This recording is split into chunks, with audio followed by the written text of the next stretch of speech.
Kaya bang mabuhay ng lalaki na walang babae? Depende po. Hindi ko kayang mabuhay kung walang babae. Walang kaligayahan ba? Ano yung lim? Sir, kaya bang mabuhay ng lalaki na walang babae? Hindi. Bakit, sir? Kasi walang upa. Sa Tagalog, walang kanto. Kaya bang mabuhay ng lalaki na walang babae? Hindi pwede. Bakit? Walang arimahan. Walang kaligayahan ba? Raymond Rojo. Sir, kaya bang mabuhay ng lalaki na walang babae? Opo. Kasi hindi naman po nakadepende sa kanila yung pagkabuhay namin. So, sa tingin mo, anong tulong ng kababayan sa lipunan? Sila ang nagsisilbing tahanan sa pamilya. Anong name ni sir? Marjon Legaspi, sir.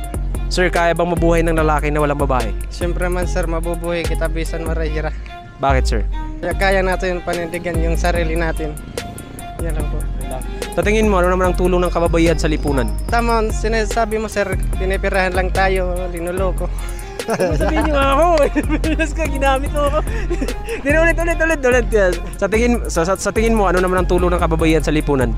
Yan, sir, linuloko, pinipirahan, daming mga, kung ano-ano lang, sir, yung mga kaya nilang gawin sa mga lalaki. Janian po. Sir, kaya bang mabuhay ng lalaki na walang babae? Sa opinion ko po hindi. Kasi Bakit? kasi as a youngsters, 'di ba? Parang go and go lang tayo kahit hindi pa tayo magrelasyon or kahit sarili lang natin tapos may pera, kaya natin mabuhay. Pero patagal ng patagal, habang tayo tumatanda, kailangan natin ng pamilya na mapupuntahan at na maagapan natin sa tagang panahon. Sir, kaya bang mabuhay ng lalaki na walang babae? Hindi ko kayang mabuhay kung walang babae. Bakit, sir? Kasi nandyan ang aming kaligayahan. Kailangan namin yung babae. Sir Michael, kaya bang mabuhay ng lalaki na walang babae? Hindi. Bakit po? Babae ang anak. Yung lalaki hindi ang anak. Sir Vic, kaya bang mabuhay ng lalaki na walang babae? Depende po. Bakit? Kasi po, hindi naman tayo mabubuhay dito kung hindi dahil sa ating mga magulang, which is yung nanay natin. Di ba? So sa tingin mo, ano naman ang tulong ng kababayan sa lipunan?